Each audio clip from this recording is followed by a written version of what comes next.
Question 1. Consider a multinational corporation, Ethelred Dynamics, which operates in financial services and has a significant presence in cloud computing infrastructure. During the ISM's implementation planning phase, Ethelred Dynamics is defining the scope of its ISMs. Which of the following considerations is the most critical and directly mandated by ISO 27001-2013 for accurately establishing this scope? Option A.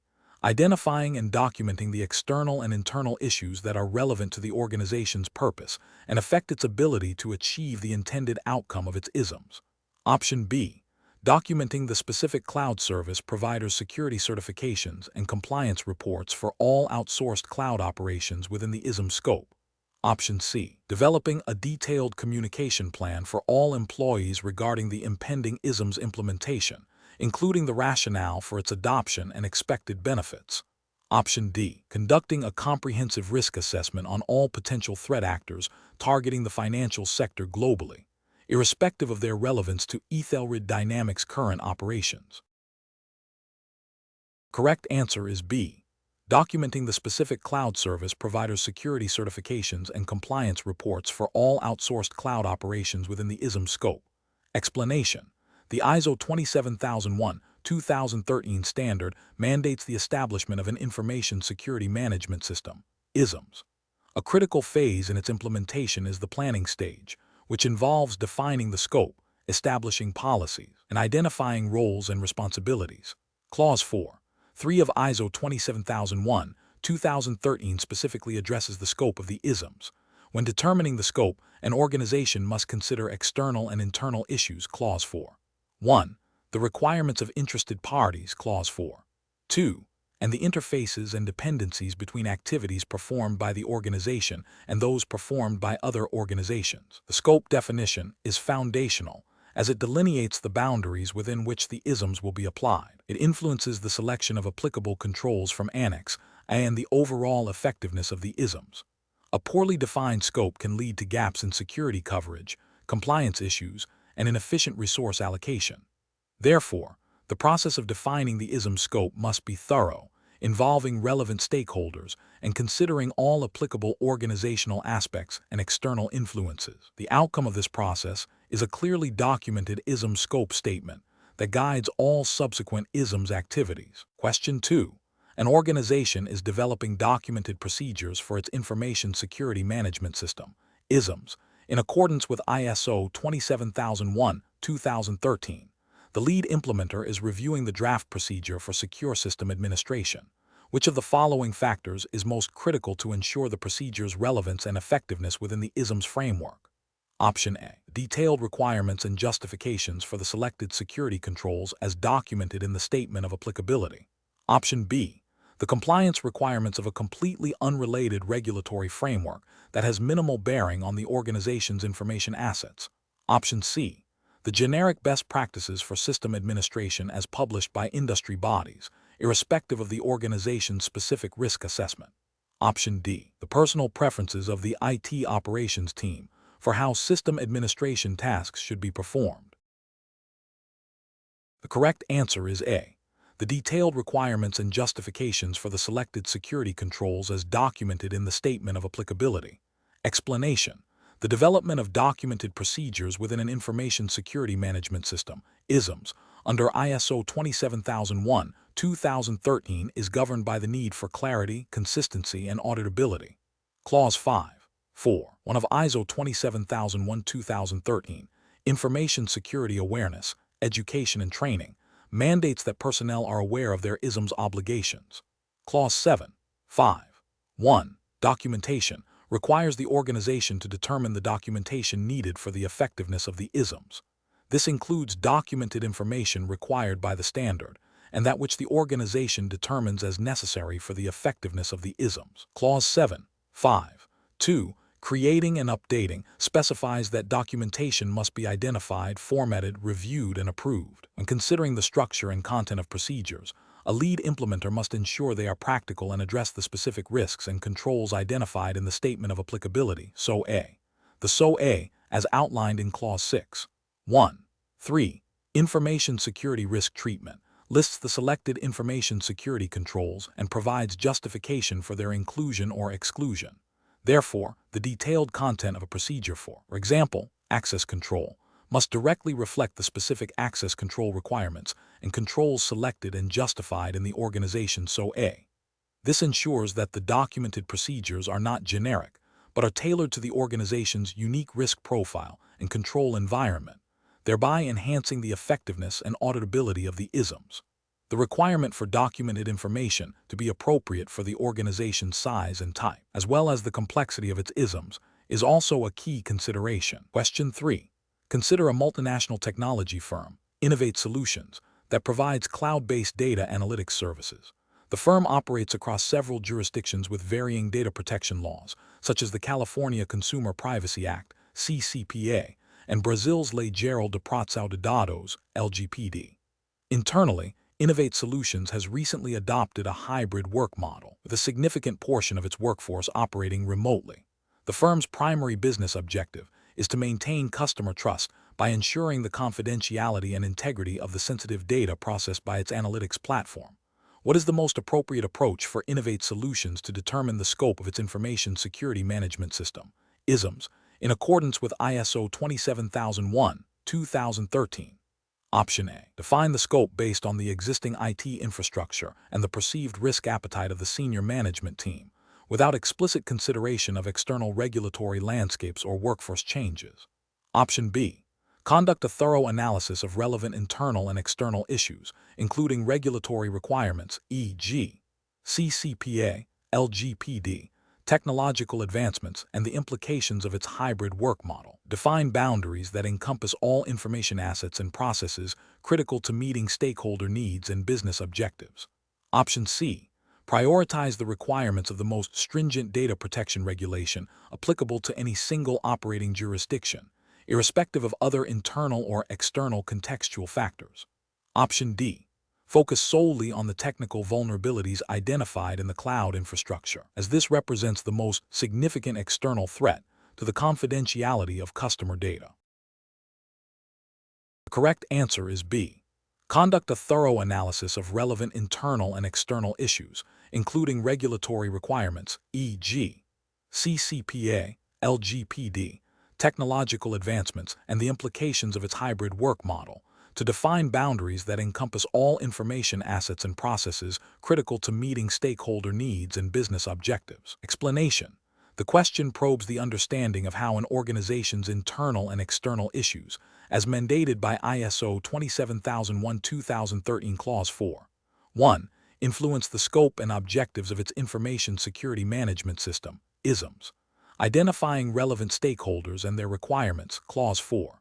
2. Is crucial for defining the ISM scope. When an organization operates in a highly regulated industry, such as financial services or healthcare, and faces evolving cybersecurity threats, these external issues directly impact the types of controls and the level of assurance required. For instance, stricter data privacy regulations like GDPR, General Data Protection Regulation, or HIPAA Health Insurance Portability and Accountability Act would necessitate specific security measures and reporting mechanisms that must be incorporated into the ISMs.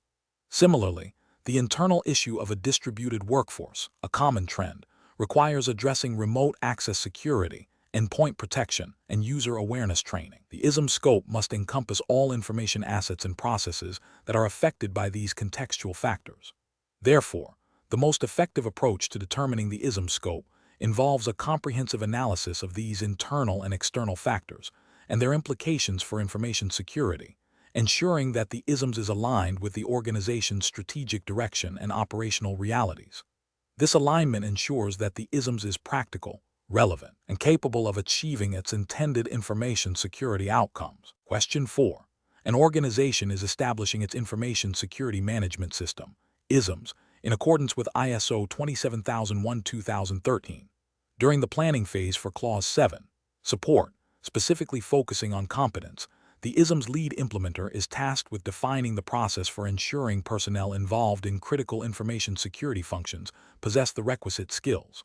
Considering the requirements of Clause 7. 2. What is the fundamental principle guiding the determination and acquisition of competence for personnel impacting the ISMs? Option A. Competence is primarily achieved through mandatory annual security awareness training, with a pass rate of 90% required for all employees, irrespective of their specific roles or responsibilities within the ISMs. Option B. Competence is established by ensuring all personnel have a university degree in a related field, with no further assessment or development required as long as their academic qualifications remain current. Option C. The organization must formally document the required competencies for each role and systematically assess personnel against these defined standards, implementing targeted training or other interventions to bridge any identified gaps, and then reevaluating the effectiveness of these interventions. Option D. The organization should rely on the self-assessment of employees regarding their information security knowledge, assuming that individuals will proactively seek out any necessary training or experience. The correct answer is C. The organization must formally document the required competencies for each role and systematically assess personnel against these defined standards, implementing targeted training or other interventions to bridge any identified gaps, and then reevaluating the effectiveness of these interventions. Explanation: ISO 27001, 2013 Clause 7. 2. Competence mandates that the organization determine the necessary competence for personnel affecting information security performance. This involves ensuring individuals possess the required knowledge and skills, either through education, training, or experience. The organization must then take actions to acquire the necessary competence and evaluate the effectiveness of the actions taken. This continuous process ensures that personnel are capable of contributing to the effectiveness of the Information Security Management System, ISMS. It is crucial to document these determinations and evaluations. This clause is directly linked to the overall success of the ISMS by ensuring that the human element, often the weakest link, is adequately addressed through a structured approach to skill development and validation. Question 5. A multinational technology firm, operating across North America and the European Union, is undergoing an ISO 27001, 2013 ISMS implementation. The organization is subject to the General Data Protection Regulation, GDPR, for its EU operations and the California Consumer Privacy Act, CCPA, for its U.S. operations. As the ISMS lead implementer, what is the most critical initial step to ensure the ISMS effectively addresses these distinct legal and regulatory frameworks while adhering to the ISO 27001, 2013 standard? Option A. Conduct a thorough mapping of GDPR and CCPA requirements to specific ISO 27001, 2013, Annex controls and organizational policies, ensuring the statement of applicability reflects these integrated compliance needs. Option B. Prioritize the implementation of ISO 27001, 2013 Annex A, 8, 2, 3, protection of records, as it is the most frequently cited clause in data privacy litigation. Option C. Develop a comprehensive training program for all personnel on general information security best practices, deferring specific legal compliance training until after the ISMS certification audit. Option D. Focus solely on the ISO 27001, 2013 requirements for risk assessment and treatment, assuming that compliance with these will inherently satisfy all external legal obligations. Correct answer is A. Conduct a thorough mapping of GDPR and CCPA requirements to specific ISO 27001, 2013, Annex controls and organizational policies, ensuring the statement of applicability reflects these integrated compliance needs. Explanation: the scenario describes a situation where a lead implementer is tasked with establishing an information security management system, ISMS, in a multinational corporation that operates under various regional data protection regulations, such as the General Data Protection Regulation, GDPR in Europe, and the California Consumer Privacy Act, CCPA, in the United States. The core challenge is to ensure that the ISMS, while adhering to ISO 27001, 2013 requirements, also demonstrably meets the specific legal and regulatory obligations of these diverse jurisdictions. ISO 27001, 2013, specifically in Annex A, 18.1.1, requires organizations to identify and comply with all applicable legal, statutory, regulatory, and contractual requirements related to information security. A crucial aspect of an ISMS lead implementer's role is to integrate these external requirements into the ISM's framework. This involves not just identifying the regulations, but also determining how the controls and processes within the ISMs will address the specific mandates of each. For instance, GDPR emphasis on data subject rights, data breach notification timelines, and the principle of data minimization needs to be mapped to relevant ISO 27001 controls. Similarly, CCPA focus on consumer rights and opt-out mechanisms must be considered. The most effective approach for an ISM's lead implementer in this context is to conduct a comprehensive legal and regulatory compliance assessment. This assessment should identify all relevant laws and regulations, analyze their specific information security implications, and then translate these into actionable requirements and controls within the ISMs. This includes ensuring that the statement of applicability, so A, reflects the selection of controls that specifically address these legal obligations, alongside the general security objectives of the organization. The lead implementer must then ensure that the ISM's processes, such as risk assessment, risk treatment, and internal audits, are designed to continuously monitor and verify compliance with these identified legal and regulatory obligations. This proactive integration ensures that the ISMs is not only aligned with ISO 27001-2013, but also provides a robust framework for meeting external compliance mandates, thereby minimizing legal and financial risks. Question 6. A financial services firm, Apex Capital, is undergoing its ISO 27001-2013 certification audit. During the risk identification phase for its online trading platform, the security team initially utilized brainstorming sessions and a standard checklist of common cyber threats. While these methods identified several expected vulnerabilities, the lead implementer believes a more thorough approach is needed to uncover potential, less apparent risks related to the platform's complex interdependencies with third-party data providers, and its compliance obligations under regulations like the General Data Protection Regulation, GDPR, and local financial reporting mandates. Which risk identification technique would best complement the existing methods to achieve this deeper understanding of potential nuanced risks? Option A, vulnerability scanning. Option B, asset inventory review. Option C, threat modeling. Option D, scenario analysis. Correct answer is D, scenario analysis. Explanation. The ISO 27001-2013 standard emphasizes a proactive approach to information security, which necessitates comprehensive risk identification. While brainstorming and checklists are valuable tools for eliciting potential threats and vulnerabilities, they often rely on the knowledge and experience of the participants or predefined lists. Scenario analysis, on the other hand, involves constructing plausible situations that could lead to a security incident. This method is particularly effective for uncovering less obvious risks and for understanding the potential impact of various threat actors and their methodologies. By simulating real-world attack vectors or operational failures, an organization can identify weaknesses in its controls and processes that might be overlooked by more conventional methods.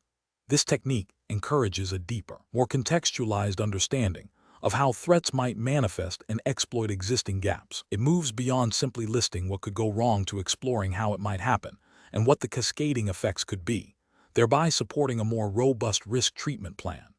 The effectiveness of scenario analysis is enhanced when it is combined with other risk identification techniques, ensuring a multifaceted approach to understanding the threat landscape. Question 7. Considering an organization's information security risk assessment reveals a critical vulnerability in its customer data management system, leading to a high likelihood of a data breach and a high potential impact on financial standing and regulatory compliance. What is the most appropriate next step in the risk treatment process, assuming initial control selection has been performed? Option A. Accept the risk without implementing any further controls, citing the cost of mitigation as prohibitive.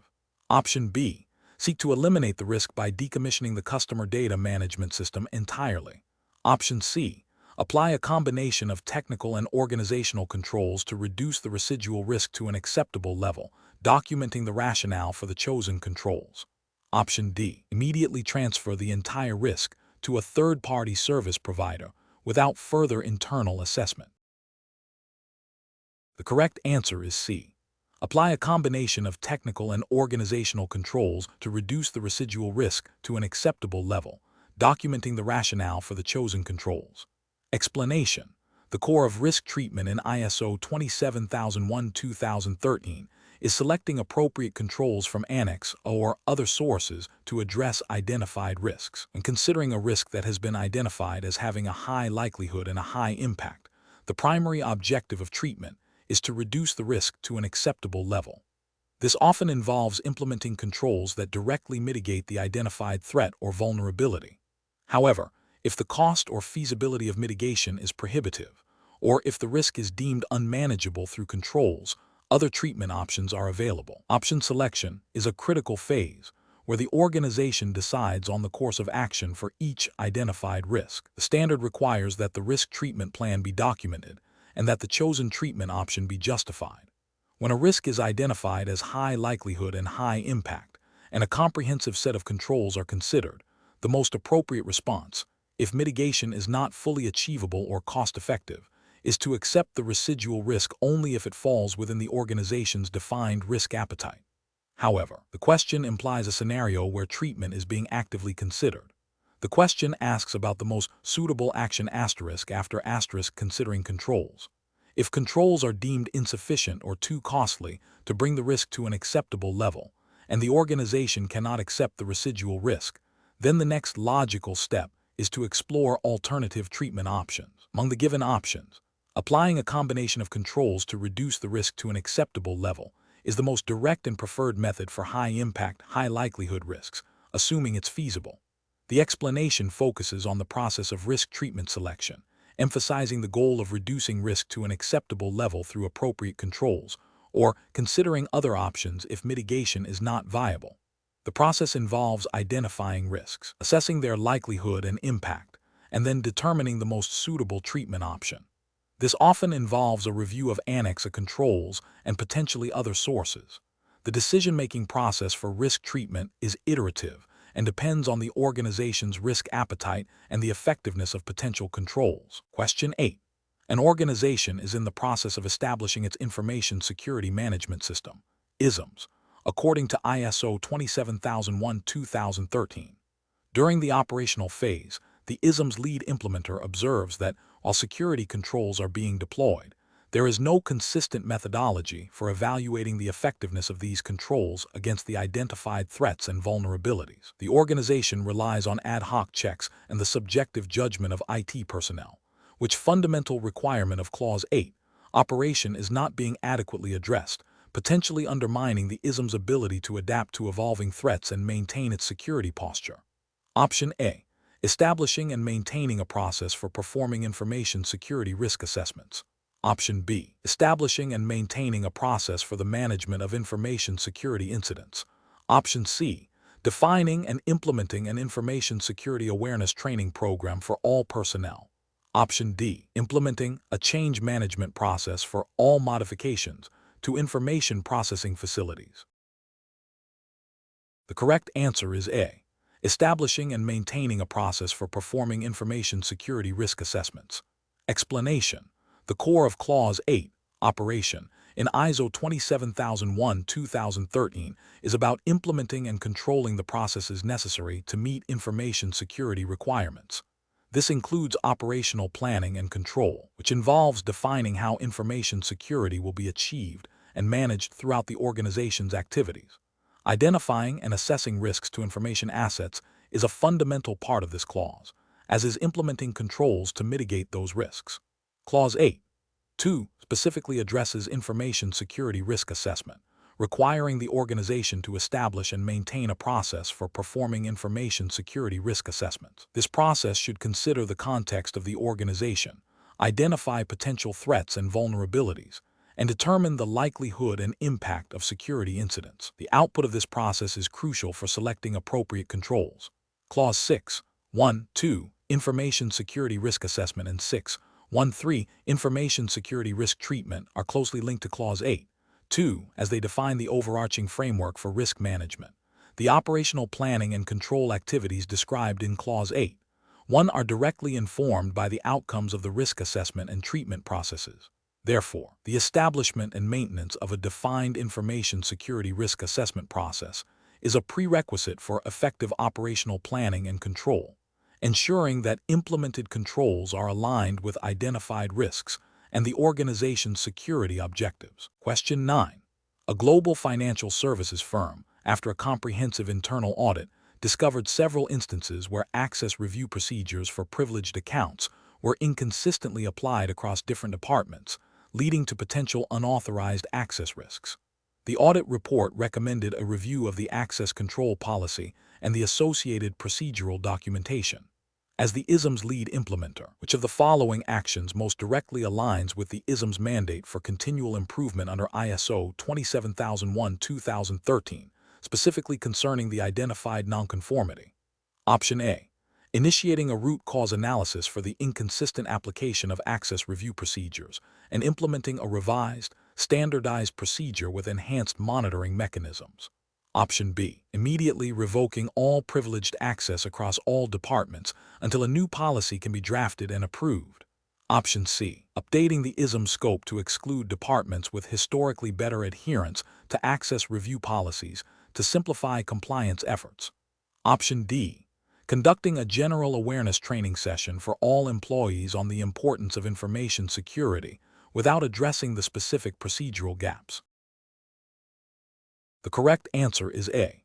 Initiating a root cause analysis for the inconsistent application of access review procedures and implementing a revised, standardized procedure with enhanced monitoring mechanisms. Explanation: the core principle of continual improvement within an information security management system, ISMS, as defined by ISO 27001:2013, is driven by a structured approach to identifying opportunities for enhancement and implementing them. Clause 10.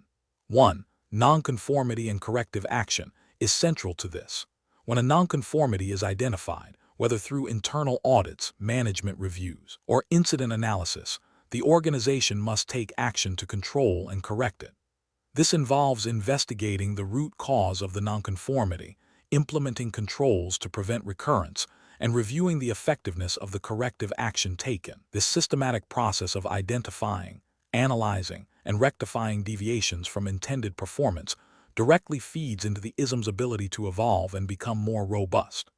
The organization's commitment to learning from its experiences, both successes and failures, and proactively adapting its controls and processes is what underpins its journey towards continually improving its information security posture. This iterative cycle ensures that the ISMS remains relevant and effective in the face of changing threats, vulnerabilities, and business objectives. Question 10. Consider the implementation of physical access controls for temporary visitors at a research facility that handles sensitive intellectual property. A project team requires a visiting consultant, Dr. Aris Thorne, to access a specific laboratory area for a 2-day period to review ongoing experiments. The facility already employs CCTV surveillance across common areas and at main entry points. What approach best aligns with the principles of ISO 27001:2013 for managing Dr. Thorne's temporary access? Option A. Rely solely on the existing CCTV surveillance to monitor Dr. Thorne's movements within the facility and the laboratory. Option B. Issue Dr. Thorne a uniquely identifiable temporary access card that is programmed for access to the specified laboratory only during the 2-day period, with all entry and exit events logged. Option C. Grant Dr. Thorne access to all general areas of the facility using a visitor badge that requires him to sign in and out at the reception desk. Option D. Implement a temporary biometric scan for Dr. Thorne at the laboratory entrance, requiring a pre-registered template for the duration of his visit. The correct answer is B. Issue Dr. Thorne a uniquely identifiable temporary access card that is programmed for access to the specified laboratory only during the 2-day period, with all entry and exit events logged. Explanation: the scenario describes a situation where a visitor is granted temporary access to a secure facility. The primary objective is to ensure that this access is limited and controlled, aligning with the principles of least privilege and the need to maintain an audit trail. ISO 27001:2013, specifically within Annex A. 11, Physical and Environmental Security, Clause A. 11. 1. Physical security perimeters and A. 11. 2. Physical entry controls, emphasizes the importance of secure entry and exit, visitor management, and the protection of information processing facilities. When considering temporary access for a visitor, The most robust control involves a system that uniquely identifies the visitor, logs their entry and exit times, and potentially restricts their movement to specific areas based on their stated purpose. A temporary access card that is uniquely assigned requires a specific authorization for issuance and is deactivated after the visit provides a strong layer of accountability. Biometric systems, while offering high assurance of identity, are typically more complex and costly to implement for transient visitors and may raise privacy concerns if not handled appropriately. Simple surveillance alone does not provide access control. It merely records activity. A general building access pass without specific time or area limitations would not meet the requirements for controlled temporary access. Therefore, a system that logs the visitor's identity, purpose, and duration of access, coupled with a method to enforce these limitations, is the most appropriate control. The concept of least privilege is crucial here, ensuring the visitor only has the access necessary for their legitimate purpose during their authorized time. The audit trail generated by such a system is vital for post-incident analysis and demonstrating compliance with security policies. Question 11. Consider a scenario where an organization, following ISO 27001/2013 guidelines, has identified that a senior IT administrator possesses administrative privileges across all server infrastructure, including development, testing, and production environments. This level of access was granted during a period of rapid system deployment. According to the principles of privileged access management and relevant ISO 27001/2013 controls, what is the most appropriate immediate step to mitigate the inherent risks associated with this broad access? Option A. Implement mandatory multi-factor authentication for all administrator accounts across the entire network infrastructure to enhance credential security. Option B. Deploy an automated system for provisioning and deprovisioning privileged access, ensuring all new access requests are logged and approved. Option C. Enforce a strict policy requiring all privileged accounts to rotate their passwords every 30 days, ensuring strong, unique passwords are used. Option D. Conduct a comprehensive review of the administrator's current responsibilities and reassign access rights based on the principle of least privilege, limiting access to only those systems essential for their defined role. The correct answer is D. Conduct a comprehensive review of the administrator's current responsibilities and reassign access rights based on the principle of least privilege, limiting access to only those systems essential for their defined role. Explanation. The core principle of privileged access management, PAM, within an ISO 27001/2013 framework, particularly concerning Annex A, 9.2.3, is to enforce the principle of least privilege. This means that users should only be granted the minimum level of access and permissions necessary to perform their job functions. When implementing PAM, the focus should be on establishing robust controls for accounts that possess elevated privileges, such as administrator accounts or service accounts. These controls typically include strong authentication mechanisms, regular review of access rights, session monitoring, and the principle of separation of duties where feasible. The scenario describes a situation where an IT administrator has been granted broad administrative access to all servers in the network. This directly contravenes the principle of least privilege, as it is unlikely that a single administrator requires unfettered access to every system for their daily tasks. Therefore, the most effective and compliant action, in line with ISO 27001/2013 requirements for access control, would be to review and reassign access based on specific roles and responsibilities, thereby reducing the attack surface and the potential impact of a compromised administrator account. This aligns with the intent of Annex A, 9.2.3, which emphasizes the need to restrict access to information and information processing facilities. Other options, while potentially having some merit in a broader security context, do not directly address the fundamental issue of overprivileged access in the most compliant and effective manner for an ISO 27001/2013 implementation focused on PAM. For instance, simply implementing multi-factor authentication for all users, while a good practice, doesn't rectify the underlying problem of excessive privileges. Similarly, mandating password rotation without addressing the scope of access is insufficient. Automating account provisioning without a prior review of required privileges would perpetuate the existing overprivilege issue. Question 12. When implementing an information security management system, ISMS, compliant with ISO 27001-2013, a lead implementer discovers that several critical information assets, including proprietary research data and customer contact lists, have no formally assigned individual responsible for their protection. This lack of clear accountability creates uncertainty regarding who should authorize access changes, approve data retention policies, or be notified in case of a security incident, which fundamental ISO 27001-2013 requirement is most directly undermined by this situation, impacting the effectiveness of risk assessment and treatment processes. Option A. The necessity of establishing a formal incident response management process. Option B. The requirement for clearly defined information asset ownership and accountability. Option C. The mandate for comprehensive security awareness training for all personnel. Option D. The obligation to conduct regular internal audits of the ISMS. The correct answer is B. The requirement for clearly defined information asset ownership and accountability. Explanation: ISO 27001-2013 Clause 8, 1, 2, which deals with information security risk assessment, mandates the identification and classification of information assets. Clause 8, 2, 1, concerning information security risk treatment, requires the selection and implementation of appropriate controls to address identified risks. The concept of asset ownership is fundamental to both these processes. An asset owner is the individual or entity accountable for a specific information asset throughout its life cycle.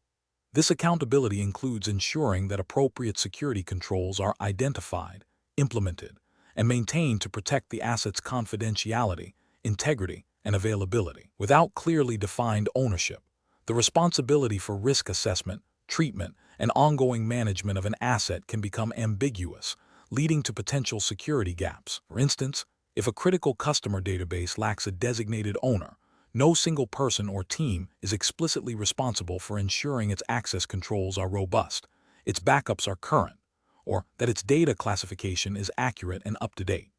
This can result in vulnerabilities being overlooked or unaddressed, contravening the core principles of ISO 27001 in managing information security risks effectively. The designated owner must understand the asset's value, the threats it faces, and the potential impact of a security breach, and then work with the information security team to implement suitable controls. This proactive approach is crucial for maintaining an effective information security management system. Question 13. A comprehensive internal audit of a financial services firm's information security management system, compliant with ISO 27001-2013, revealed a recurring pattern of unauthorized access attempts to sensitive customer data logs. The audit report identified that while the immediate issue of access was logged and access was revoked, the underlying vulnerability in the access control mechanism remained unaddressed for several months, leading to multiple similar incidents. The firm's ISMS lead implementer is tasked with ensuring the nonconformity is handled in a manner that fully aligns with the requirements for corrective action. Which of the following sequences of actions best represents the ISO 27001-2013 approach to managing this nonconformity and its corrective action? Option A. React to the nonconformity by revoking access. Determine the root cause of the access control vulnerability. Implement a patch to fix the vulnerability, and review the effectiveness of the patch in preventing further unauthorized access. Option B. Document the nonconformity. Implement a temporary workaround to prevent immediate access. Escalate the issue to the IT security team for investigation, and monitor system logs for any recurrence. Option C. Conduct a risk assessment on the identified vulnerability. Develop a new access control policy, train staff on the new policy, and update the ISMS documentation to reflect the changes. Option D. Record the nonconformity, perform a one-time fix for the immediate access issue, update the audit findings log, and schedule a follow-up audit in 6 months to check compliance. The correct answer is A. React to the nonconformity by revoking access. Determine the root cause of the access control vulnerability. Implement a patch to fix the vulnerability, and review the effectiveness of the patch in preventing further unauthorized access. Explanation: the core of addressing nonconformities in ISO 27001-2013, specifically concerning corrective actions, involves a systematic process. When a nonconformity is identified, the organization must first react to it by taking action to control and correct it. This initial step is crucial for immediate containment. Following this, the organization must investigate the root cause of the nonconformity. This root cause analysis is fundamental to preventing recurrence. Based on the identified root cause, appropriate actions are determined and implemented to eliminate the cause of the nonconformity. The standard emphasizes the need to review the effectiveness of these corrective actions. This review ensures that the actions taken have indeed resolved the issue and have not introduced new problems. Furthermore, any changes arising from the corrective action process must be made to the Information Security Management System, ISMS, itself, such as updating documentation, procedures, or controls. This iterative process of reaction, root cause analysis, action, and review is essential for the continual improvement of the ISMS as mandated by the standard. The focus is on learning from deviations and strengthening the system to prevent future occurrences, aligning with the principles of proactive risk management and ISMS maturity. Question 14. Consider a scenario where a financial institution has developed a highly sophisticated, proprietary algorithm for algorithmic trading that generates a significant portion of its annual profits. This algorithm is considered a trade secret, and its disclosure could lead to substantial financial losses and a severe erosion of competitive advantage. The institution's information security policy mandates asset classification based on business impact, legal obligations, and confidentiality requirements. What is the most appropriate classification and rationale for this trading algorithm within the framework of ISO 27001:2013 asset management? Option A. Classified as highly confidential due to its direct contribution to revenue, critical role in maintaining competitive advantage, and the severe financial and reputational damage that would result from its unauthorized disclosure, necessitating stringent access controls and protection measures. Option B. Classified as restricted to acknowledge its sensitivity and prevent casual access, but without the absolute protection required for trade secrets, allowing for broader internal sharing among departments. Option C. Classified as internal use only because its primary value is for internal operations and not intended for public dissemination, and while important, its loss would not fundamentally cripple the business. Option D. Classified as publicly available, as it is a technical tool that, if shared, could potentially attract new clients through demonstrated innovation, and the risks of disclosure are outweighed by potential marketing benefits. Correct answer is A. Classified as highly confidential due to its direct contribution to revenue, critical role in maintaining competitive advantage, and the severe financial and reputational damage that would result from its unauthorized disclosure, necessitating stringent access controls and protection measures. Explanation. The core of asset valuation and classification within an ISO 27001:2013 context is to understand the intrinsic and extrinsic value of information assets to the organization. This involves considering not only the direct monetary cost, but also the potential impact of compromise. For an asset like a proprietary algorithm, its value is derived from its ability to generate revenue, provide a competitive advantage, and its potential loss of secrecy. The classification then assigns a level of protection based on this valuation. If this algorithm were to be leaked, the business impact would be severe, affecting market share and future revenue streams. Therefore, its classification would need to reflect this high criticality. The process begins with identifying the asset, then determining its value through a structured assessment considering business impact, legal and regulatory requirements, such as data protection laws like GDPR or CCPA, if applicable to the data processed by the algorithm, and its role in achieving organizational objectives. Based on this valuation, a classification scheme, e.g., confidential, internal use, public, is applied, dictating the appropriate security controls from Annex A. The valuation is not a static number but a dynamic assessment that should be reviewed periodically or when significant changes occur. The key is to align the security controls with the assessed risk and business value, ensuring that resources are allocated effectively to protect the most critical assets. Question 15. When implementing ISO 27001:2013 controls for secure areas, an information security lead implementer is tasked with establishing and maintaining effective physical security perimeters. Considering the interconnectedness of controls within the standard, which of the following annex of controls most directly supports the establishment and ongoing integrity of these defined physical boundaries for protecting information processing facilities? Option A, Annex A 13, 1. 1 Network controls. Option B, Annex A 12, 4. 1 Control of sensitive duplication. Option C, Annex A 11, 1. 2 Physical entry controls. Option D, Annex A 9, 1. 2 Access to networks and network services. The correct answer is C.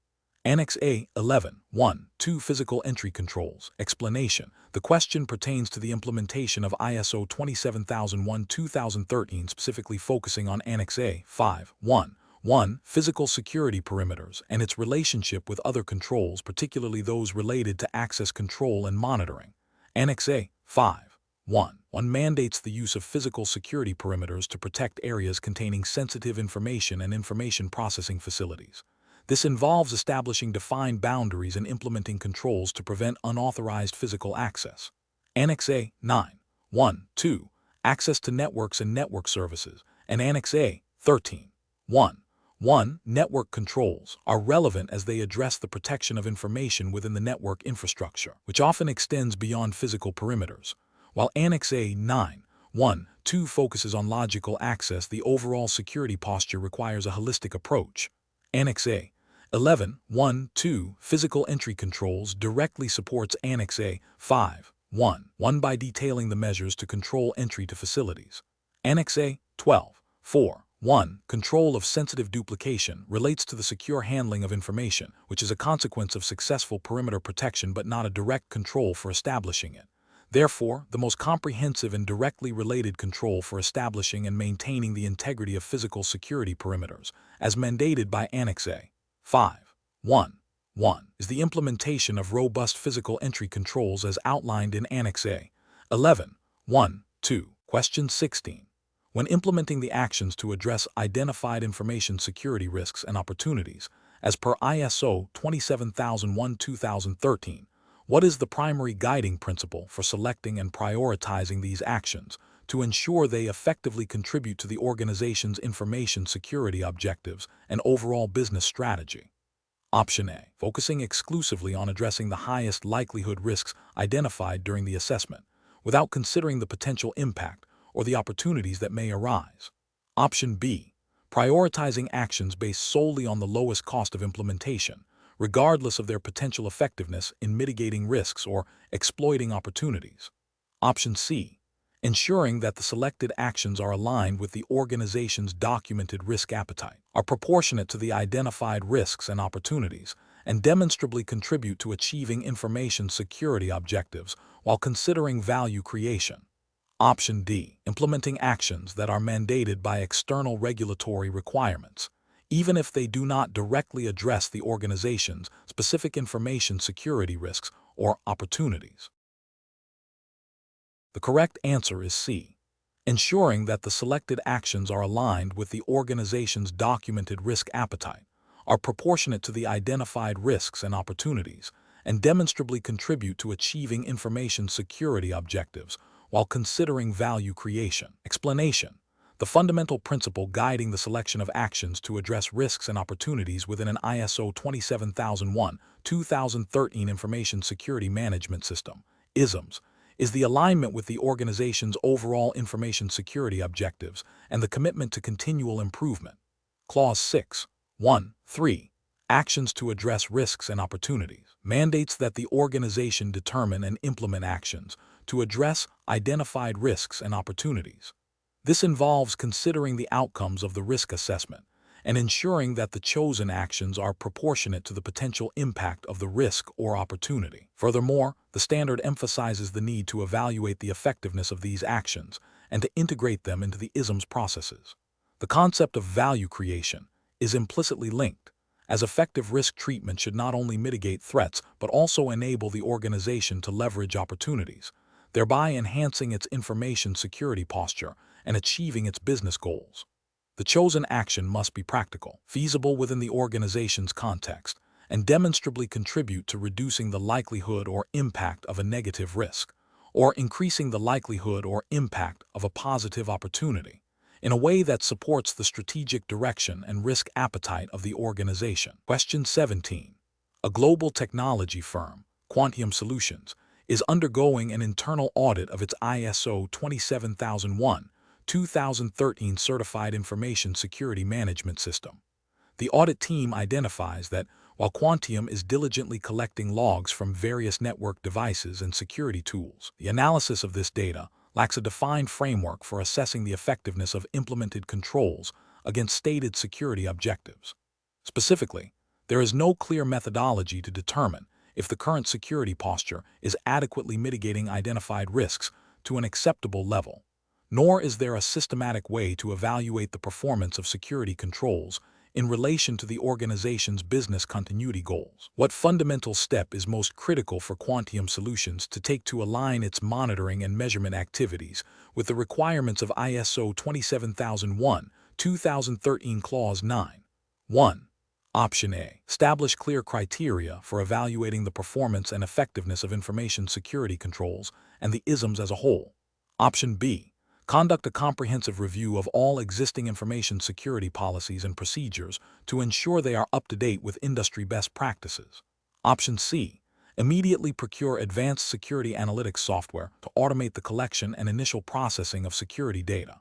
Option D. Train all IT and security personnel on the latest cybersecurity threats and incident response techniques. The correct answer is A. Establish clear criteria for evaluating the performance and effectiveness of information security controls and the ISMs as a whole.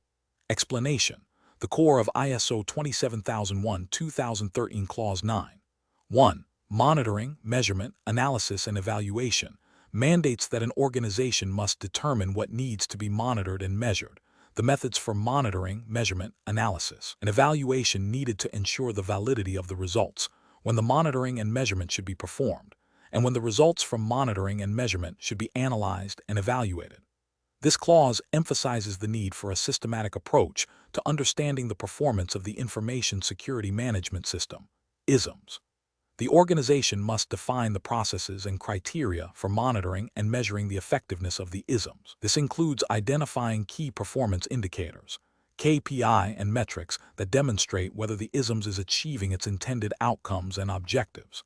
The analysis and evaluation of these results are crucial for informed decision-making, identifying areas for improvement, and demonstrating the overall effectiveness of the ISMs to stakeholders. The outputs of this process should feed directly into the management review and the continual improvement cycle of the ISMs. Therefore, defining the criteria for what constitutes satisfactory performance is a prerequisite for effective monitoring and measurement. Question 18. Consider the scenario of a global financial institution implementing an ISMs according to ISO 27001:2013. The organization has identified a critical vulnerability in its customer-facing web portal, necessitating immediate patching and a communication strategy to inform affected customers and relevant regulatory bodies. Which of the following communication approaches best aligns with the principles of ISO 27001:2013 for managing such a critical incident and maintaining the ISM's effectiveness? Option A. Prioritize internal communication to the IT security team and senior management, delaying external communication until the patch is fully deployed and tested to avoid causing customer panic, and only informing regulators if specifically requested. Option B.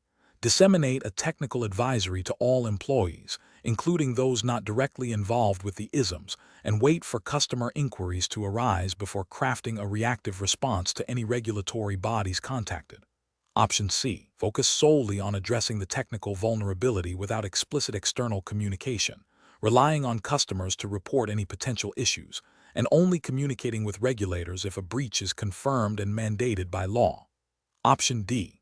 Proactively issue a company-wide internal memorandum detailing the vulnerability, the remediation steps, and the timeline, while simultaneously preparing a concise, clear public statement for affected customers and notifying the relevant financial regulatory authorities as per legal and contractual obligations. Correct answer is D. Proactively issue a company-wide internal memorandum detailing the vulnerability, the remediation steps, and the timeline, while simultaneously preparing a concise, clear public statement for affected customers and notifying the relevant financial regulatory authorities as per legal and contractual obligations. Explanation: The ISO 27001-2013 standard emphasizes the importance of effective communication within the Information Security Management System, ISMS. Clause 5. 3. Organizational roles, responsibilities, and authorities, and Clause 7. 4. Communication are particularly relevant. Clause 7. 4 outlines the requirements for internal and external communication relevant to the ISMS. This includes what to communicate, when to communicate, with whom to communicate, how to communicate, and who is responsible for communicating.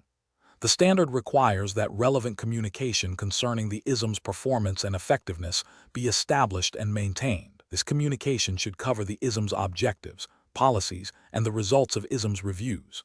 The intent is to ensure that all stakeholders, both internal and external, are adequately informed about information security matters that affect them, fostering a security-aware culture and enabling informed decision-making. Effective communication is a cornerstone for the successful implementation, operation, monitoring, review, maintenance, and improvement of the ISMS. Without clear and timely communication, the ISMS can suffer from misunderstandings, lack of buy-in, and ultimately, failure to achieve its security objectives. The standard mandates that the organization determines the necessity of external communication concerning the ISMS, considering regulatory and contractual obligations, and the interests of interested parties. Question 19. When initiating the implementation of an ISO 27001-2013 ISMS for a multinational financial services firm, what is the most critical factor to meticulously define and document to ensure the ISMS effectively addresses the organization's unique risk landscape and complies with diverse jurisdictional data protection mandates, such as the California Consumer Privacy Act, CCPA, and the European Union's General Data Protection Regulation, GDPR? Option A. The creation of a robust business continuity and disaster recovery strategy that outlines procedures for maintaining critical business functions during disruptive events. Option B. The precise boundaries of the ISMS encompassing all relevant business units, geographical locations, critical information assets, and associated services, explicitly stating any exclusions and their justifications. Option C. The development of a detailed project timeline with specific milestones for each phase of ISMS implementation, including risk assessment, control selection, and internal audits. Option D. The establishment of a comprehensive communication plan detailing how security awareness training will be delivered to all employees across different regions and languages. Correct answer is B. The precise boundaries of the ISMS, encompassing all relevant business units, geographical locations, critical information assets, and associated services, explicitly stating any exclusions and their justifications. Explanation. The core principle of defining the scope of an ISO 27001-2013 Information Security Management System, ISMS, is to clearly delineate the boundaries of the ISMS within the organization. This involves identifying which business units, processes, locations, assets, and technologies are included. The objective of the ISMS, as per Clause 4. 2, is to establish, implement, maintain, and continually improve an ISMS in accordance with the requirements of the standard. Deliverables are the tangible or intangible outputs that the ISMS implementation project will produce, such as policies, procedures, risk assessment reports, and the certified ISMS itself. A critical consideration during scope definition is ensuring alignment with the organization's strategic objectives and stakeholder requirements, as mandated by Clause 4. 2. Furthermore, the scope must account for any applicable legal, regulatory, and contractual requirements relevant to information security, such as those found in data protection laws like GDPR or industry-specific regulations. The lead implementer must facilitate discussions with management and relevant stakeholders to gain consensus on these elements, ensuring that the defined scope is realistic, achievable, and provides a solid foundation for the ISMS implementation. A poorly defined scope can lead to significant challenges in implementation, audit failures, and an ineffective ISMS. Therefore, a thorough and documented scope definition is paramount. Question 20. Consider a multinational technology firm, Innovatech Solutions, that specializes in cloud-based data analytics. Innovatech is initiating its ISO 27001-2013 certification journey. During the Clause 4. 1. understanding the organization and its context phase. Which of the following external factors is most critical for Innovatech to analyze in relation to its cloud service offerings and client data handling, considering potential impacts on its ISM scope and objectives? Option A. The internal employee turnover rate within its software development department and the adoption of agile methodologies. Option B. The market share of its primary cloud infrastructure provider and the availability of alternative providers. Option C. The specific contractual obligations with its key suppliers for office supplies and maintenance services. Option D. Evolving international data sovereignty laws and differing national cybersecurity standards across its client base. The correct answer is D. Evolving international data sovereignty laws and differing national cybersecurity standards across its client base.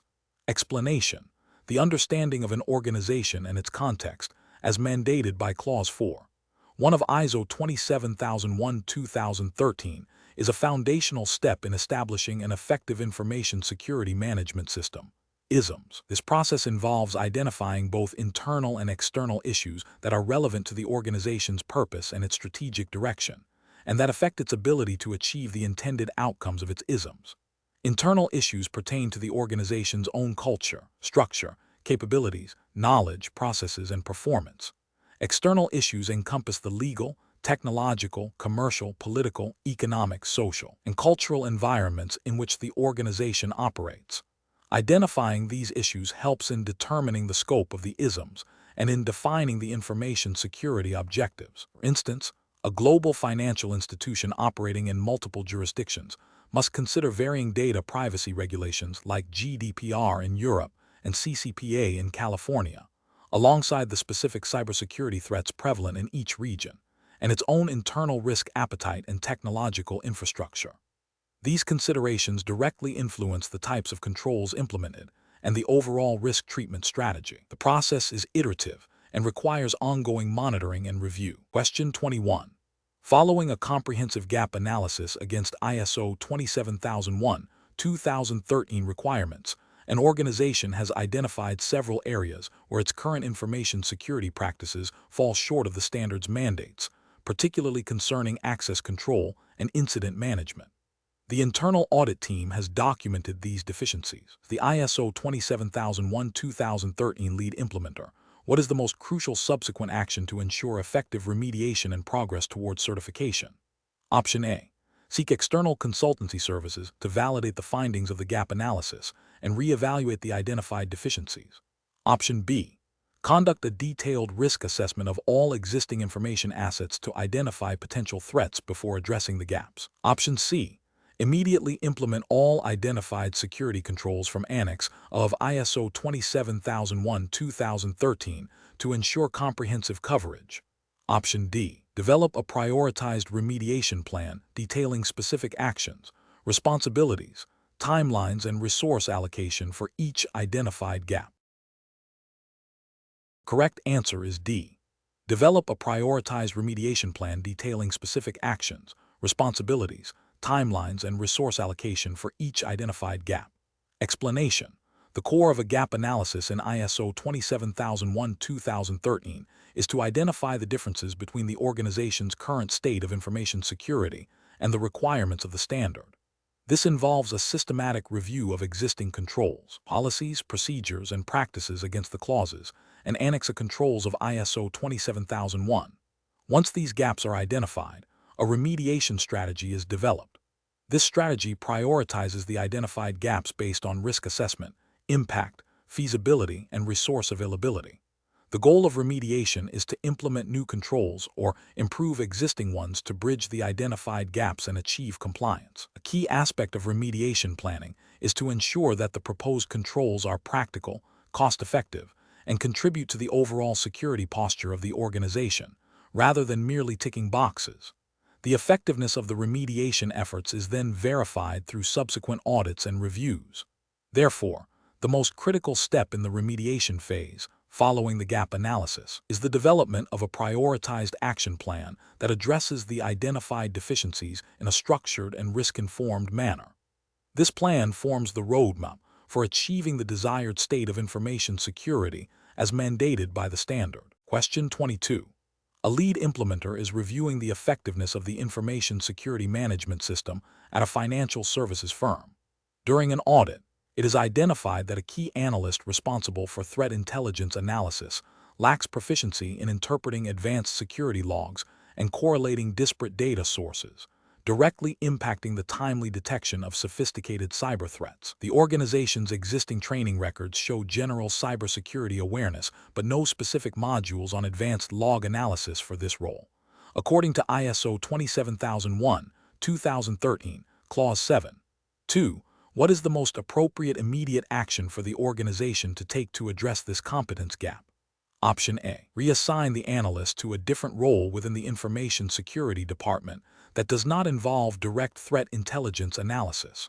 Option B. Document the analyst's current skill level regarding log interpretation and threat correlation in their personnel file, noting the identified gap for future reference. Option C. Identify the specific competence deficiency in advanced log analysis and threat correlation, and implement targeted training or alternative actions to ensure the analyst achieves the required competence, retaining documented evidence of this process. Option D. Provide the analyst with access to the organization's general cybersecurity awareness training materials, again, to reinforce foundational knowledge. The correct answer is C. Identify the specific competence deficiency in advanced log analysis and threat correlation, and implement targeted training or alternative actions to ensure the analyst achieves the required competence, retaining documented evidence of this process. Explanation. The fundamental principle of ISO 27001:2013, Clause 7. 2. Competence is to ensure that personnel whose work affects information security performance are competent on the basis of appropriate education, training, or experience. The standard requires the organization to determine the necessary competence for personnel performing work that affects information security performance, provide training, or take other actions to achieve the necessary competence, and retain documented information that provides evidence of competence. When addressing a situation where an employee demonstrates a lack of necessary skills impacting information security, the lead implementer must guide the organization to take actions that directly address this gap. This involves identifying the specific competence deficit, planning and delivering targeted training or other development activities, and subsequently verifying that the competence has been achieved. Simply documenting the existing skill level or providing general awareness training without a specific competence-building objective would not fulfill the requirements of Clause 7. 2. Similarly, reassigning the individual without addressing their competence would not resolve the underlying issue for the roles they previously performed. The focus must be on the systematic development and validation of competence. Question 23. Consider an organization that has recently implemented an ISMS based on ISO 27001:2013. During an internal audit, it was observed that while the information security manager is actively involved in managing security controls and incident response, there is a lack of consistent application of security policies across different departments, and a perception among some staff that information security is solely the responsibility of the security team. What is the most likely root cause of this situation, considering the principles of ISO 27001:2013 regarding organizational roles, responsibilities, and authorities? Option A. The information security manager has failed to establish a comprehensive security awareness training program for all employees, which is a direct violation of Clause 7.2 of the standard. Option B.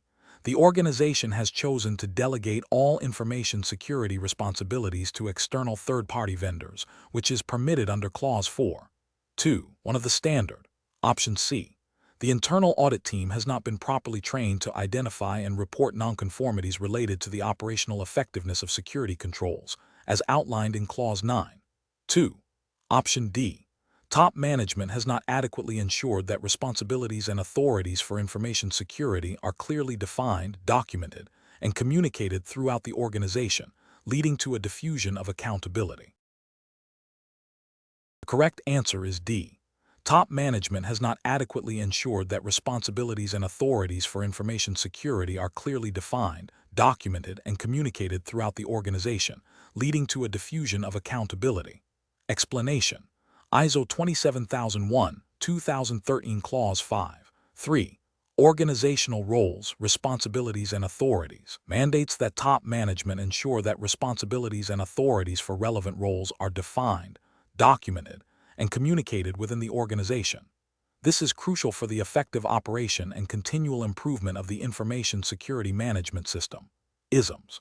A key aspect of this is ensuring that individuals understand their specific roles in relation to information security objectives and the ISMS itself. The Information Security Manager, for instance, is typically tasked with overseeing the ISMS implementation and operation, reporting on its performance to top management, and ensuring that security requirements are met. However, the ultimate responsibility for the ISMS, including its effectiveness and compliance, rests with top management. This means that while specific individuals like the Information Security Manager manage day-to-day operations and provide expertise, the strategic direction, resource allocation, and overall accountability lie with those at the highest level of the organization. The effectiveness of the ISMS is directly linked to how well these roles are defined, communicated, and how individuals within those roles exercise their authorities and fulfill their responsibilities in alignment with the organization's security policies and objectives. The ISMS lead implementer's role is to facilitate this by ensuring clarity in these definitions and promoting awareness across the organization. Question 24.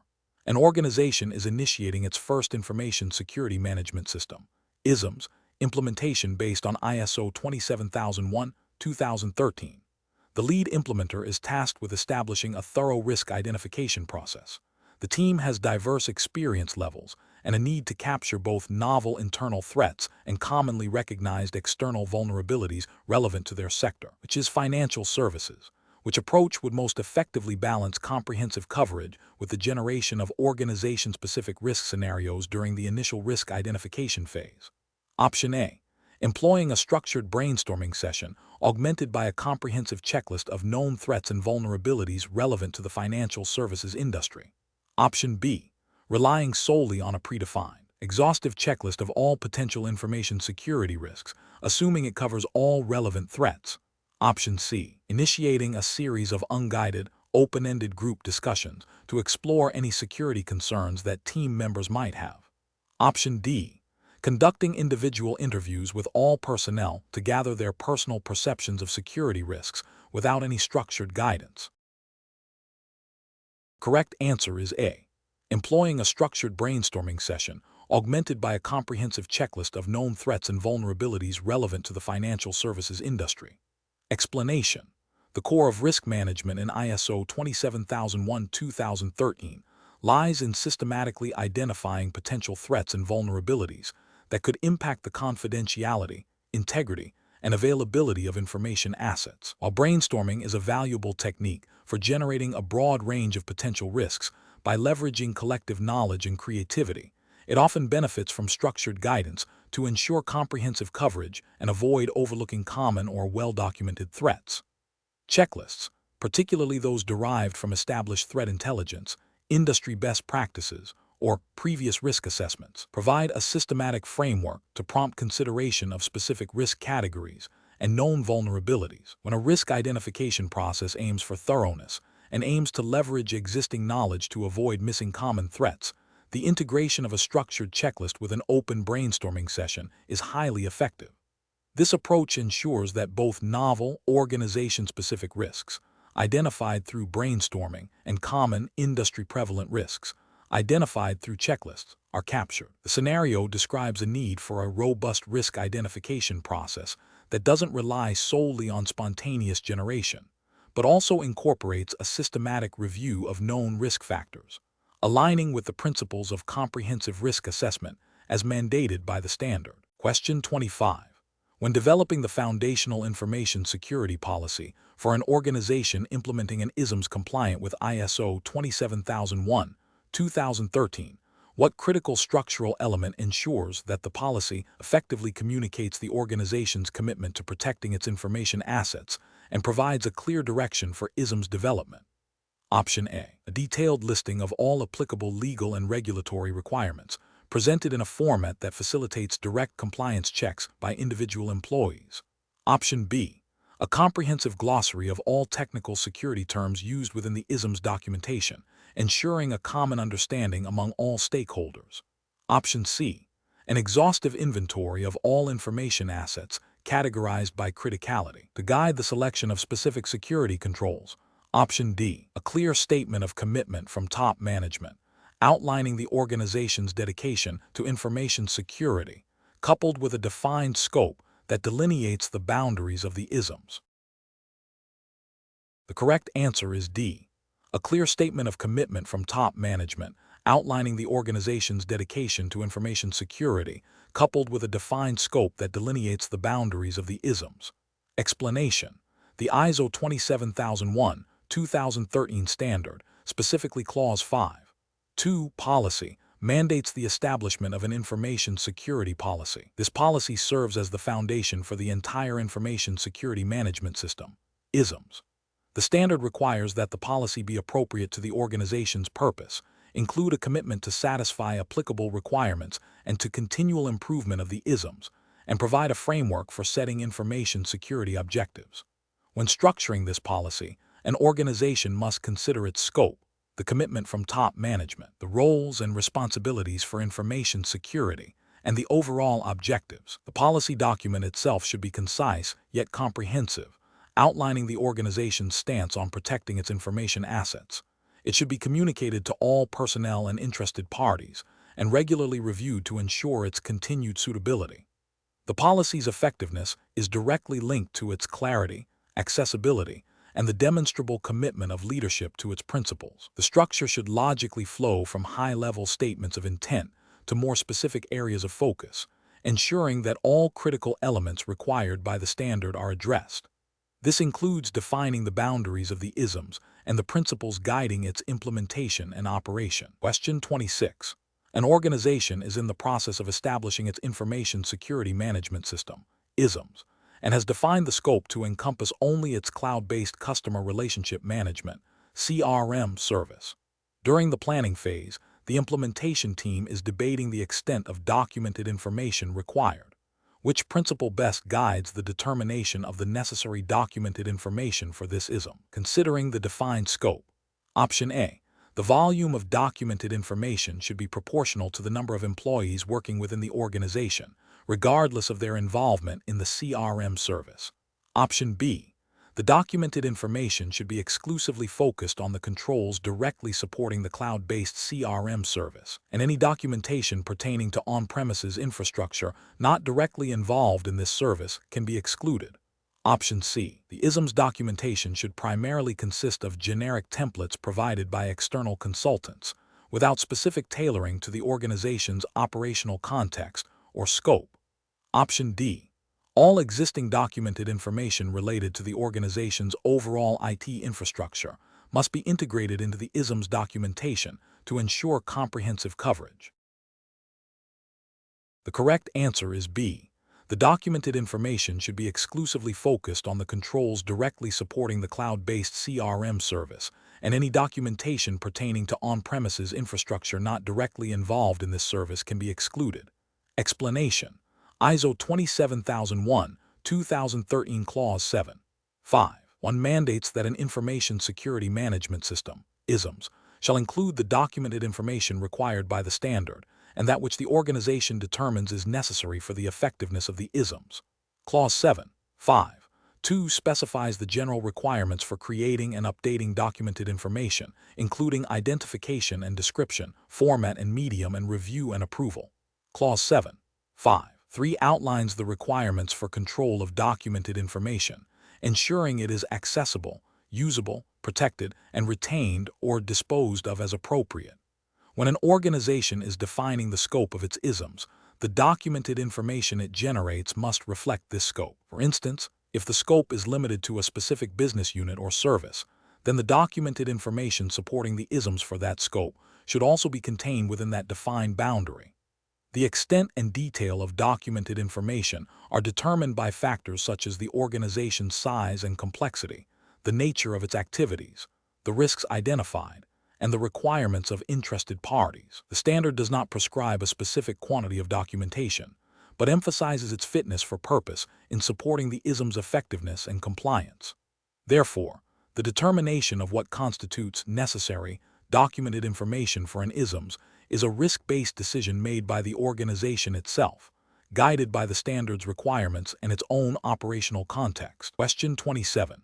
An internal audit of the ISMS at Cygnus Solutions reveals that the access control review process, a key control within Annex A-9, has failed to identify unauthorized access attempts on 3 separate occasions within the last 6 months.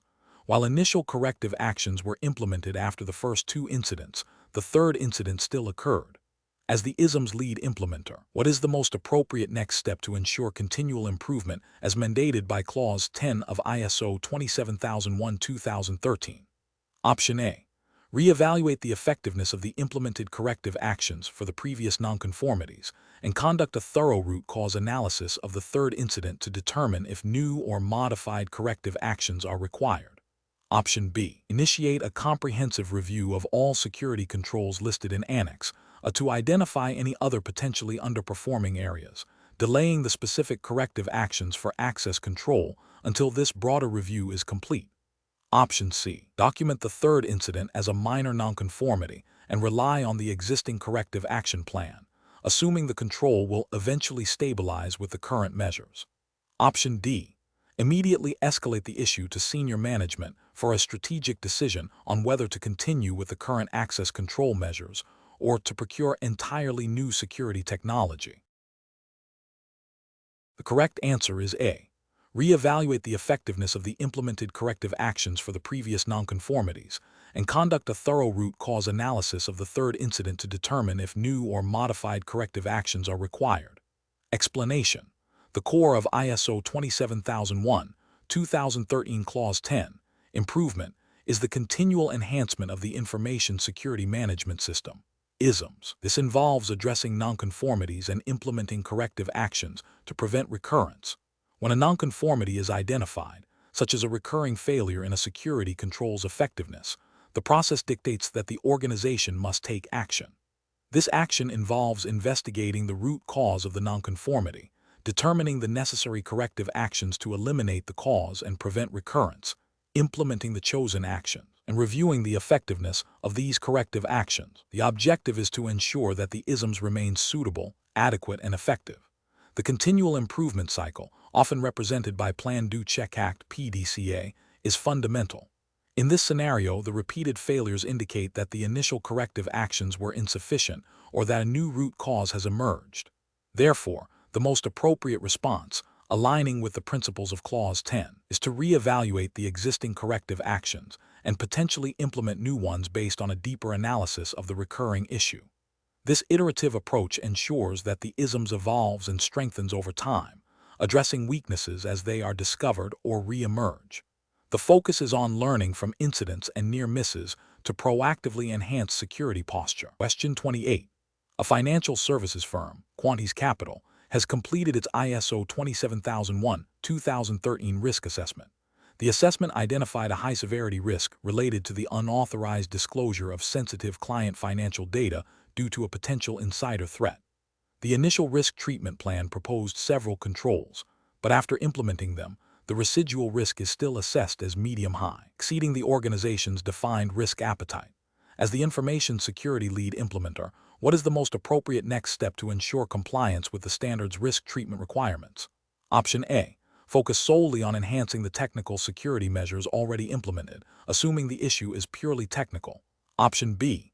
Initiate a new comprehensive risk assessment process from scratch, disregarding the previous findings. Option C. Review and select additional or alternative controls from Annex that specifically address the remaining risk factors, updating the statement of applicability accordingly. Option D. Immediately escalate the risk to senior management for a decision on whether to increase the risk appetite to accommodate the residual risk. Correct answer is C. Review and select additional or alternative controls from Annex that specifically address the remaining risk factors, updating the statement of applicability accordingly. Explanation. The core of ISO 27001:2013 risk treatment is selecting and implementing appropriate controls from Annex to address identified risks. When a risk's residual likelihood and impact are still unacceptable, treatment is necessary. The standard mandates that the organization select controls from Annex A that are relevant to the identified risks and the organization's context. However, the selection process is not arbitrary. It must be based on the risk assessment outcomes, considering the potential effectiveness of each control in reducing the risk to an acceptable level. The Statement of Applicability, SOA, is the key document that records which controls have been selected, why they were selected or excluded, and whether they are implemented. It serves as a crucial artifact demonstrating the organization's approach to risk treatment and control selection. Therefore, the most effective approach to selecting controls when residual risk remains unacceptable is to directly map them to the identified risks, ensuring that the chosen controls are suitable for mitigating those specific threats and vulnerabilities, and documenting this rationale in the SOA. Question 29.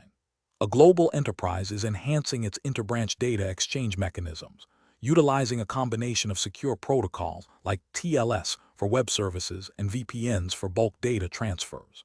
The organization's information security manager is tasked with verifying the effectiveness of these implementations against potential threats that could compromise sensitive financial and customer data during transmission. Which aspect of the secure communication protocols is most critical to verify to ensure the integrity and authenticity of the data, thereby fulfilling ISO 27001-2013 Annex A 13.1. 2 requirements. Option A. The user authentication methods employed for initiating VPN connections, ensuring only authorized personnel can access the network. Option B. The strength and configuration of cryptographic algorithms and key exchange mechanisms to prevent unauthorized modification and ensure data origin authenticity. Option C. The bandwidth allocation and network latency of the secure channels to optimize data transfer speeds. Option D. The availability of redundant network paths to guarantee uninterrupted data flow between branches. The correct answer is B. The strength and configuration of cryptographic algorithms and key exchange mechanism to prevent unauthorized modification and ensure data origin authenticity. Explanation. The scenario describes a situation where an organization is implementing secure communication channels for sensitive data transfer between its branches. ISO 27001-2013 Annex A 13.1.1 emphasizes the need for an information security policy for information transfer. Annex A 13.1.2 specifically addresses the protection of information in transit, requiring appropriate controls to prevent unauthorized disclosure or modification. When considering secure communication protocols, the choice of protocol and its configuration directly impacts the security objectives of confidentiality, integrity, and authentication. Transport Layer Security, TLS, is a widely adopted protocol for securing Internet communications. Its effectiveness relies on strong cipher suites, proper certificate management, and the disabling of outdated or weak versions, like SSLv2, SSLv3, and early TLS versions. A virtual private network, VPN, creates an encrypted tunnel over a public network, providing a secure channel for data transmission. The question asks about the most critical consideration for ensuring the security of data transmitted via these protocols, aligning with the principles of ISO 27001. The integrity of the data, ensuring it hasn't been altered during transit, is paramount, while confidentiality, preventing unauthorized access, is also crucial. The mechanisms that guarantee integrity, such as cryptographic hashing and message authentication codes, are fundamental to preventing sophisticated attacks like man-in-the-middle modifications. The establishment of secure, authenticated sessions and the verification of data integrity are core to preventing unauthorized modification of information in transit, which is a direct requirement under ISO 27001. The use of robust, modern cryptographic algorithms and proper implementation practices within TLS and VPNs are essential to achieve this. Question 30. Consider an organization that has adopted digital signatures for all outgoing contracts to ensure authenticity and integrity, relying on certificates issued by a trusted certificate authority. CA. If this CA's root certificate is scheduled to expire within the next 6 months, what is the most critical implication for the organization's information security management system, specifically concerning the validity of existing and future digital signatures on contracts? Option A. The expiration of the CA's root certificate only affects the ability to issue new certificates, not the validity of existing digital signatures. Option B. The organization's compliance with ISO 27001-2013 will be unaffected as long as the individual certificates used for signing remain valid. Option C. Digital signatures created using certificates issued by this CEA will lose their verifiable authenticity and integrity after the root certificate's expiration, potentially invalidating contractual agreements. Option D. The organization must immediately cease all digital signature operations and revert to manual signing processes to avoid any disruption. The correct answer is C. Digital signatures created using certificates issued by this CEA will lose their verifiable authenticity and integrity after the root certificate's expiration, potentially invalidating contractual agreements. Explanation. The scenario describes a situation where an organization is implementing digital signatures for document authenticity and integrity. ISO 27001-2013, specifically within Annex A, and cryptography, emphasizes the need for appropriate cryptographic techniques to protect information. The effectiveness of digital signatures relies heavily on the secure management of cryptographic keys and the trust placed in the certificate authority, CA, that issues the digital certificates. A digital certificate binds a public key to an identity, and its validity is crucial. If the CA's root certificate expires or is revoked, any digital signatures created using certificates issued by that CA become untrustworthy. This is because the chain of trust, which allows verification of the signature's authenticity, is broken. The expiration of a CA's root certificate signifies that the CA is no longer actively vouching for the identities associated with its issued certificates, rendering those certificates and the signatures they support unreliable for future verification. Therefore, proactive management of certificate life cycles, including the CA's own certificates, is essential to maintain the integrity of digital signatures and comply with the principles of information security management.